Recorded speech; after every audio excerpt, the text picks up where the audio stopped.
दिल्ली की सड़कों पर दौड़ेंगे ई रिक्शा या फिर लगेगा बैन। नई ईवी पॉलिसी में सरकार ने लिया क्या फैसला। लास्ट माइल कनेक्टिविटी के सबसे बड़े साधन के रूप में उभरे हैं ई रिक्शा। नियमों के उल्लंघन के कारण इस सेवा पर लग रहा है ग्रहण। क्या है पूरा मामला, आइए जानते हैं विस्तार से। जी का जंजाल बन रहे रिक्शा को रियायत देने के पक्ष में सरकार नहीं है।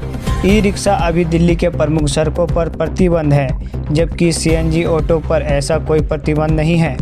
दिल्ली सरकार ने नई ईवी नीति के तहत ई रिक्शा पर प्रतिबंध हटाने नहीं जा रही और ना ही ई रिक्शा प्रमुख सड़कों पर भी चलते दिखाई देंगे। रफ्तार के मामले में ई रिक्शा सीएनजी ऑटो के मुकाबले कमज़ोर है। ऐसे में भी माना जा रहा है कि प्रमुख सड़कों पर यातायात जाम है और हादसों की वजह बन रह सकते हैं। इसी के चलते 236 सड़कों पर प्रतिबंध है, मगर ये भी फिर भी इन सड़कों पर दौड़ रहे हैं। ऐसे ई रिक्शा पर कार्रवाई भी हो रही है और चालान भी काटे जा रहे हैं, मगर इसके चालक सुधरने को तैयार नहीं। कई जगह तो छोटे बच्चों के हाथों में भी ई रिक्शा देखे दिए जा रहे हैं। प्रदूषण रहित सस्ती सवारी के रूप में ई रिक्शा लाइफस्टाइल कनेक्टिविटी का बड़ा साधन बन सकता है। अवैध रूप के और नियमों का उल्लंघन कर चलाई जा रही इस सेवा के कारण इसे लेकर सवाल उठ रहे हैं। आप जानकर हैरानी होंगे कि अभी तक दिल्ली सरकार ने इस सेवा के लिए कोई नीति तय नहीं की बनाई है। दिल्ली की भाजपा सरकार ई रिक्शा को बेहतर और व्यवस्थित बनाने के लिए काम शुरू करने जा रही है। सरकार ई सेवा को लेकर नीति बनाने पर विचार कर रहे हैं।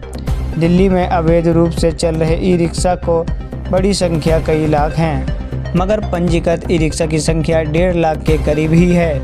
इसमें से भी 2021 से लेकर अभी तक मात्र 84,415 ई रिक्शा की पंजीकृत हुए हैं, जबकि इस दौरान अवैध ई रिक्शा की संख्या कई लाख तक पहुंच चुकी है।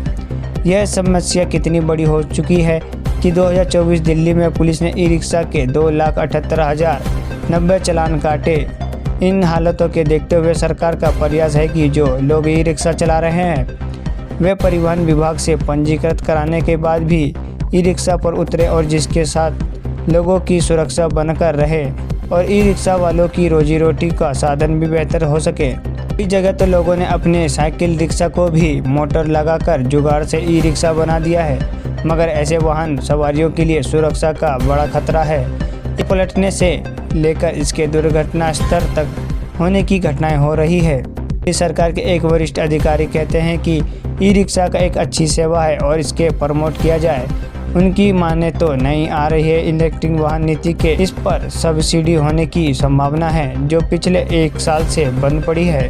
वन मंत्री डॉक्टर पंकज सिंह कह चुके हैं कि दिल्ली में अवैध रूप से चलने वाले ई रिक्शा पर कार्रवाई होगी। इस साल भी जनवरी से लेकर मार्च तक 3 माह में ही 64,852 चालान कटे गए हैं। इसमें से 37,835 गलत पार्किंग के, 5,124 बगैर लाइसेंस और 1456 चालान चालक सीट पर सवारी बैठने के काटे गए हैं। और अधिक जानकारी के लिए हमारे चैनल को सब्सक्राइब करें।